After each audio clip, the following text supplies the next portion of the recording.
for another Talk About It Tuesday, and I have some really exciting information I want to share with you, some insight that I believe will help you progress. So, I've been doing consulting for a very long time, actually since 2004, and I've worked with a lot of people, I've observed a lot of people, and people have certain patterns, and there's certain indicators that let me know the likelihood of someone succeeding or crashing and burning.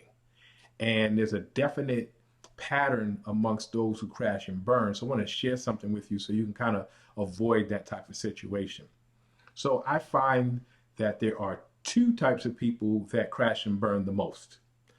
One group of people are those that are extremely desperate in their situation. They're extremely desperate to succeed. They're on the verge of disaster, of a catastrophic failure. They're on the verge of being not able to come back.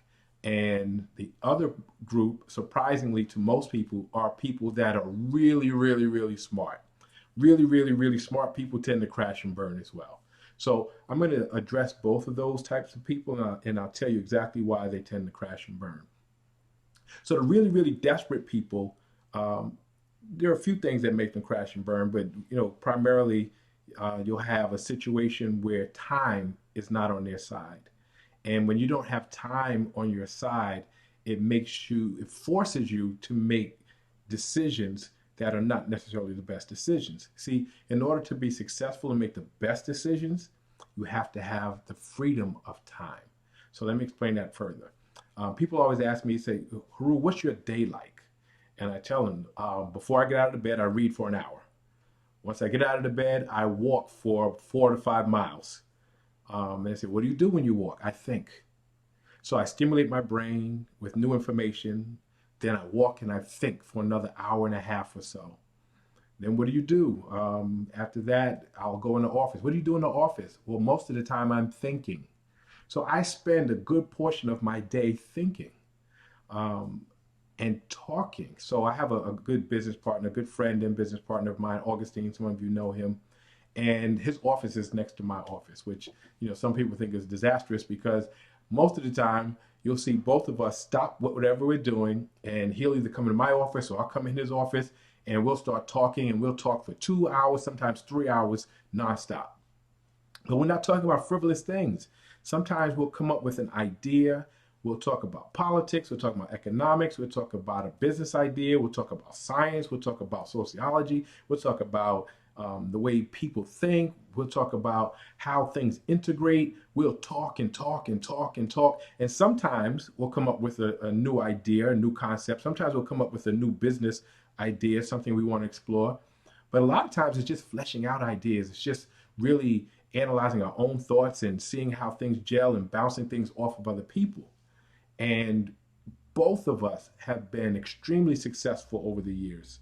And I have to attribute a lot of that to our ability to think and to talk and to analyze. See, to be successful, you have to have the freedom to be able to explore ideas. You have to have the freedom to test your ideas, even test the most minute variables of your plans. You have to have the freedom to be able to make a mistake.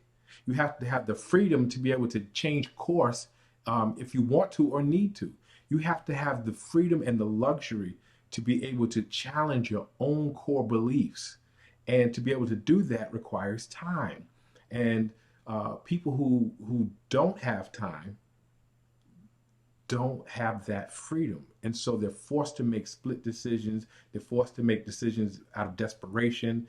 They're unable to test their ideas, and they're forced to do it. And most of the time they fail. Failure is a part of a process of growth. Failure is a part of a process to getting to a great product. And if you're desperate, you don't have that ability. They don't have time on their side. Now, why else is time important? Time is also important to develop the knowledge and the skills that you need to be successful. Time is also necessary to foster relationships and to nurture those relationships so that you can have a network of people that support what you do and can give you the resources that you need. So desperate people who are in the most critical situations, who I would want to succeed more than anyone tend to crash and burn. So, the bottom line is if you're, and desperation can be emotional, right? You can emotionally make yourself desperate. I have people all the time, I hate my job, I need to quit now. Okay, you're not in a position to quit your job. There's usually a gap between when you're emotionally ready and when you're physically ready, meaning that you have the things in place to make it happen. And so, time, the luxury of time, the ability to what people call waste time is so important to be successful. And the more time that you get, because the more successful you get, the more time you'll have on your hands, it becomes this um, cycle of success, right? The more time you have, the more you can think, the more you can make mistakes, the more you can contemplate, the better off you'll do. So the more successful you become, which gives you more time in this never-ending cycle of gaining more time and getting more success. So that's one group of people that I say. So desperate people, you got to find a way to stretch out that time. You have to find a way to use the expertise of others so that you don't force yourself to make bad decisions. And then again, the other group of people that I say have a difficult time being successful are really, really, really smart people.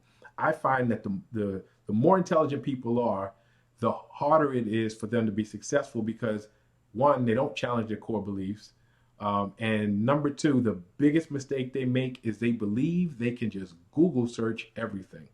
So I get on my students every time I say you have to research something, and they say, "Oh, Google search." No, Google search is not research. There's a major difference between a Google search and research. I have very little faith in a Google search, and some of you think I'm crazy. I have very little faith in a Google search because if you Google search something, the best answer doesn't pop to the top.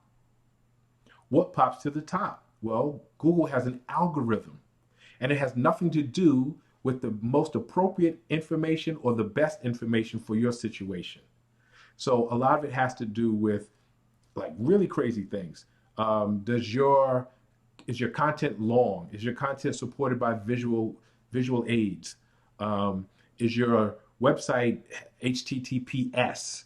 Is your website mobile ready? It has these really weird criteria that have nothing to do with the validity or the rightness of the information. And a lot of it has to do with the popularity of it. And so what happens is information has become um, based on an algorithm instead of what's best for you. So really smart people, what they do is they just Google search an answer or they Google search a method, and what pops up is not necessarily the best answer. So people who do search engine optimization, if they have a well-known brand, they immediately pop to the top. Where somebody who has phenomenal information, who's not as popular, who doesn't have the tech skills or something like that, their information could be the most incredible information and it's pushed down 1,000 pages and you'll never see it. So really, really smart people who try to do it themselves crash and burn almost every time because the information that they get from Google is horrible. It is not the best information. It's not the most appropriate information.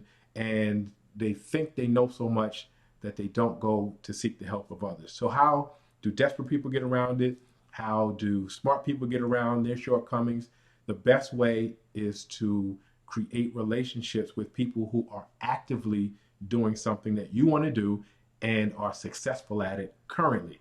Not successful at it 5 years ago, not successful at it 10 years ago, because the world is changing so rapidly. Even if they were good at it 5 years ago or 10 years ago, the information that they have is already stale. It's probably obsolete already. So uh, go back to old-fashioned research. You have to read, you have to talk to people, you have to gain experience, you have to get a mentor, you have to do trial and error, you have to do iteration, you have to do all these things. That's how you gain real usable information. So not saying Google has no place, but that should not be your primary way to research anything. If anything, it should supplement what you're trying to do, and stop going for what's on top. Dig, dig, dig, dig, dig till you get to those latter pages because you'll find the gold hidden under all that stuff there. Smart people, stop outsmarting yourself. Seek the help of others who have an area of specialty that you need to know about. And I'm going to wrap it up for now. So that's my Talk About It Tuesday. Don't crash and burn. Don't outsmart yourself, and don't get yourself in a desperate situation where you make desperate decisions that will accelerate your burn. See you next Tuesday.